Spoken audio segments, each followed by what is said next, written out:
Committee করবেন এবং যারা অতিথি পাখি এসেছে আওয়ামী লীগ থেকে এসেছে, আওয়ামী লীগের সাথে বাদ করেছিল, অনেক প্রার্থী এসেছে আমরা দেখেছি।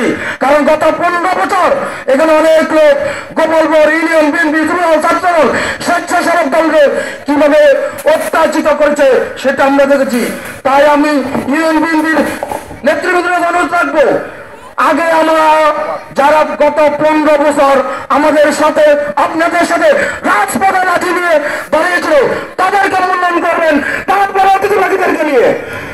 প্রিয় নেতৃবৃন্দ, আবার আমি একটা কথা বলবো, আগামী ফেব্রুয়ারিতে আমাদের যে নির্বাচন আসতেছে, আমি ইউনিয়ন বিএনপির কাছে বলবো 9টি ওয়ার্ড থেকে 9 জন সদস্য যুগ্ম ওয়ার্ড নেবেন এবং সদস্য নিয়ে 9টি ওয়ার্ড থেকে কমিটিরা গঠন করবেন। কারণ আগামী ফেব্রুয়ারিতে একটা নির্বাচন, সংসদ নির্বাচন, আমরা একটা অদৃশ্য শক্তির সাথে লড়াই করতেছি। কারণ তারা ধর্ম ব্যবসায়ী, ধর্মের নামে আমাদের মা বোনদেরকে ভুল বুঝিয়ে তাদেরকে ইয়ে করে দিতেছে।